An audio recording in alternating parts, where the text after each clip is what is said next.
The officials declined further comment, and it was not clear whether the Syrian moves would impact U.S. military planning for potential action against Syria over a suspected poison gas attack, Reuters reported. But this move could limit the damages that a joint airstrike conducted by the U.S. and its allies would have on the Syrian army, should the Western countries decide to turn words into actions. A similar assessment was delivered yesterday by the Syrian Observatory for Human Rights, a Britain-based war monitor, which said that pro-Syrian government forces were emptying main airports and military air bases. After days of warnings, U.S. President Mr. Trump made clear that he is willing to punish the Syrian government by tweeting yesterday that Russia, one of Syria's key allies, should get ready for missiles to be fired at Damascus. The U.S.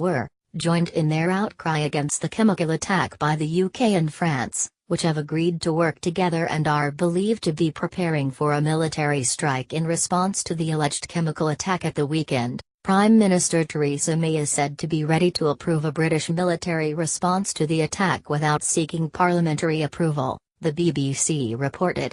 Speaking to Channel 4 News yesterday, Mrs. May said, "The first stage is for us to be assessing with our partners and allies what has actually happened in Syria on the ground. Obviously what we've seen is a chemical weapons attack. An appalling chemical weapons attack. If this is the responsibility of the Assad regime, then it is another example of the irresponsibility and brazen disregard he shows for his people.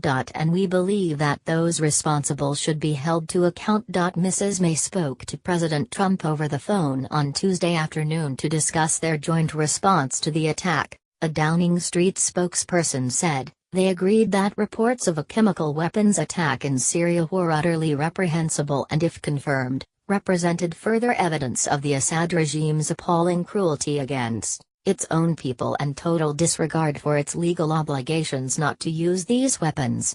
A spokesperson for the president said, both leaders condemned Syrian President Assad's vicious disregard for human life. The president and prime minister agreed not to allow the use of chemical weapons to continue. Yet a Syrian military may be getting ready to face a U.S. airstrike despite Syria's President Bashar al-Assad and his government denied launching the chemical attack on the rebel-held town of Douma on Saturday. Mr. Trump called him a gas-killing animal in one of his tweets.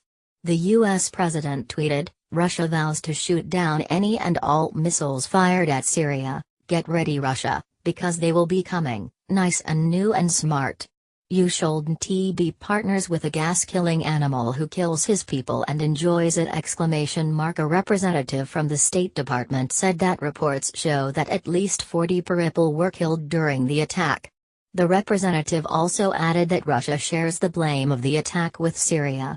He said, "The Assad regime's history of using chemical weapons against its own people is not in dispute. As we've said, Russia ultimately bears responsibility for the brutal targeting of countless Syrians with chemical weapons. Russia's protection of the Assad regime and failure to stop the use of chemical weapons in Syria calls into question its commitment to resolving the overall crisis." Senior Russian officials said that any U.S. military action would find a response. Russia's foreign ministry said, smart missiles should fly towards terrorists, not towards the lawful government. The news of the Syrian military's action comes while Bolivia asked for the United Nations Security Council to meet on Thursday and discuss the escalation of rhetoric regarding Syria and these threats of unilateral military action.